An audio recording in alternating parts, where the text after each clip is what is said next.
看到了，说真的，我非常的感动。那主席也很清楚的写了最近的一些，就是写给所有党员的一个信。我想这也是最近他有感而发了。那我想要讲的就是说，其实党的成立到现在大概就半年的时间。我相信，我们是这样，民众党虽然很年轻，那但是呢，我们面对问题，然后解决问题，而且最重要，我们不回避问题。就碰到任何问题，我想我们会一起来面对。很多人都赖我，他说他就是也都跟我一样，觉得非常的感动，然后也呼吁我们一起团结的面对这一次的问题。我观察到的是，大家会觉得冷静下来想，然后大家还是会觉得我们应该要团结一致。大概我收到的我的周边的一些社团或者是我的赖群组里头，大概都透露这样的一个讯息。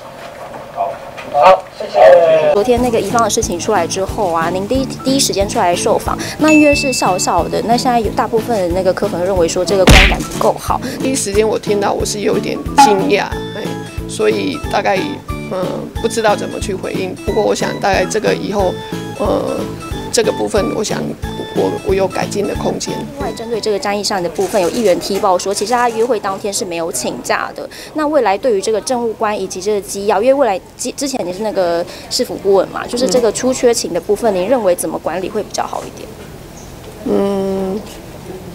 这个政府机要的这件事情，我想它有一定的规范啦。就是上下班有一些打卡的一些事情。不过就算打了卡，如果溜出去，我想这个是还是要加强宣导。那其实另外一个就是，其实还是要自己要洁身自爱，因为你既然是作为一个政治机要，你就应该知道你的身份跟你的职责所在。我想这个是还是要那个自我控管。昨天第一时间受访的时候，就是因为比较那个态度，就是好像是笑笑的。那大部分人会觉得说，好像应该用震惊的态度来回应这个事情。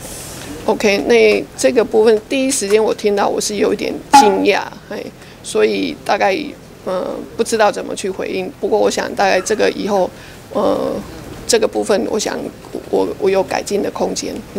那因为昨天被发现说宜芳好像出现在立法院附近，那现在就是党这边有人跟他联系上了吗？今天我们会开中评会。